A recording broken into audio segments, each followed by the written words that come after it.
Christian Horner opens up on battling Mercedes top lawyers while sticky with champagne. Christian Horner has spoken of how he was battling against Mercedes lawyers while sticky with champagne after the Abu Dhabi Grand Prix last season. The Red Bull boss gave more insight into the hours after the end of the race, during which the furious Silver Arrows tried to deny Max Verstappen the world title through protests. The furore all began when F1 race director Michael Masi gave the order for the safety car to come in ahead of the final lap of the race. By doing so he had fast-tracked the process, giving the chance for the title to be decided in racing conditions rather than as a procession, with Lewis Hamilton at the front. It presented a chance for Verstappen to have one last crack at overtaking to become world champion for the first time.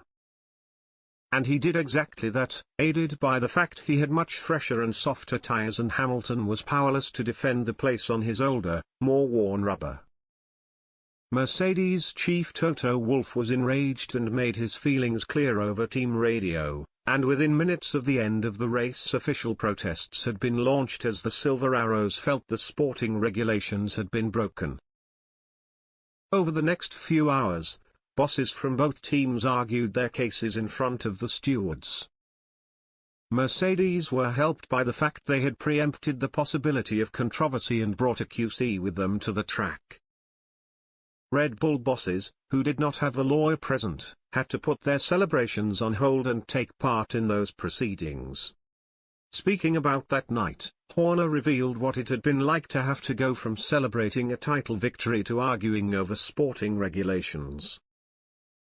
"Within half an hour you're sitting in front of a barrister and the race stewards," he told the Mail on Sunday. "You're in there, sticky with champagne against a top QC." Even now, 2 months on and following the replacement of Masi as race director, the events of that night in Abu Dhabi remain a hot topic of debate for fans. And it is set to stay that way, with the latest season of Netflix Drive to Survive docudrama coming out on March 11th. The show is certain to give more inside footage of what happened, and bring the whole incident right back to the front of everyone's minds in the week building up to the 2022 season opener in Bahrain. While the sport's competitive integrity has been called into question, what is certain is that the whole drama has given F1's profile a huge boost. Because it is such a strong talking point, Horner says it has become more marketable to huge investors and therefore is in its strongest financial position for a long time. You've got a few of the private equity boys coming in. Investment interest has never been higher and Terry's no team struggling, which is unusual, he added.